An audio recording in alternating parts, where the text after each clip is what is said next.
มารุ่นยามตะนางมึงเด้อทึกอยู่วะมารุ่นปลาลองเบิ่ง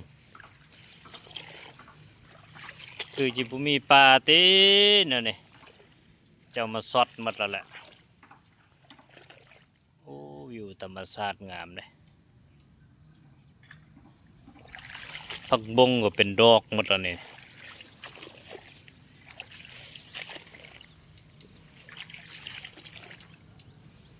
เอาเบิ่งธรรมชาตินำกันซะพี่น้องปองปายผักบงก็แก่หมดละเป็นดอกหมดละทันมาเก็บกินเลยสังขารมันแก่หมดละ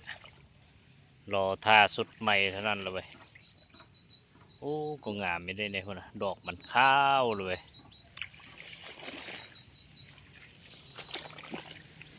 โอ้เมื่อวานแห่เฉพาะเนาะกลางตะนางเมื่อวานนี่นะคือจิบได้แดกมันดอกปลานะเจบุมีหรอกเนาะโอ้เมื่อวานแห่จะได้กินอยู่ถือปลาโคใหญ่สำแขนกันยังไงเลยกินได้แต่ปลาผักวงนี่แหละเนี่ยผักวงก็แก่หมดเลย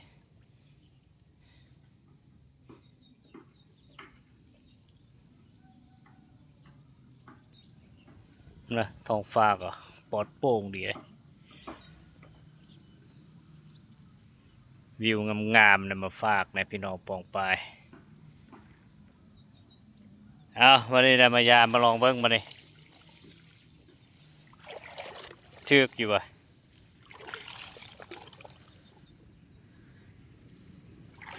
แม่นเชือกแต่ตัวหอยวะโอ้เนี่ยเอาผักบงปกมันเลยนะ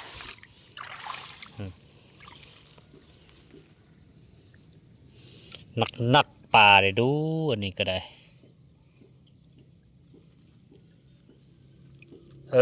บันทึกจากตัวครับมีป่าบ้าเนาะ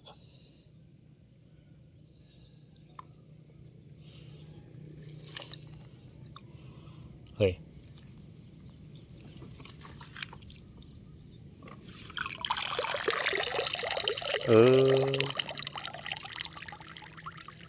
บ่มีป่าเลย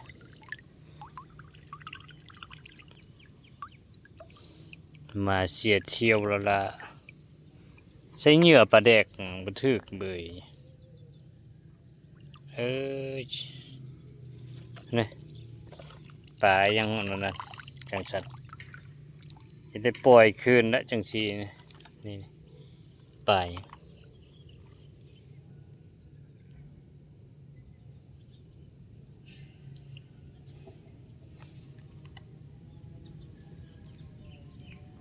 1 2 3 ตัว 4 ตัว 5 ตัว 6 ตัว 7 ตัว 8 ตัว 9 ตัว 10 ตัวปลาขะแยงมันตัวอย่างตัวน้อยๆอยู่จะได้ปล่อยมันคืนละสิคิดว่าจะมาปั้วปลาโคใหญ่สำแขน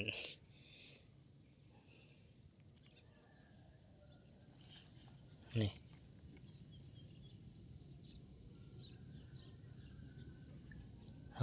เอา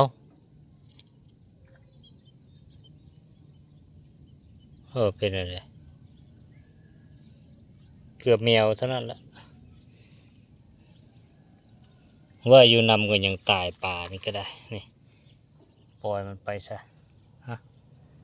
กลับไปคืนเด้อ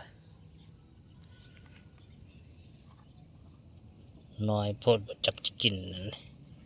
กุ้งมีเอาอันนี้เรียบร้อยแล้วอันนี้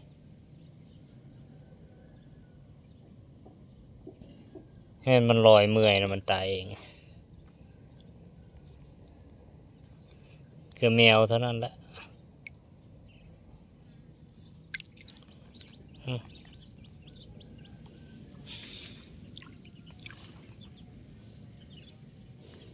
ลอยก็ลอยแต่ว่าลอยจนเมื่อยลอยจนตายผูมันแล้วเลยเอา เอ้าไปทางใดแล้ววะเกลือแมวตัวมันยังก็ปล่อยชีวิตมันไม่ใช่หรอวะในตะกุ้งเลย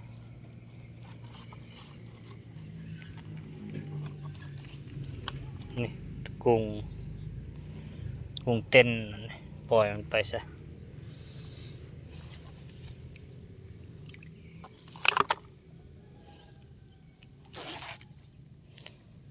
ปั้วอันประกรณ์ซัมบิเคงก็ยังไข่เกือบแมวเท่านั้นแหละจังสิปลาขะแยงเนาะนี่มันลอยเมื่อยแล้วมันตายเองวะเธอนี่ดิเมาไว้อยู่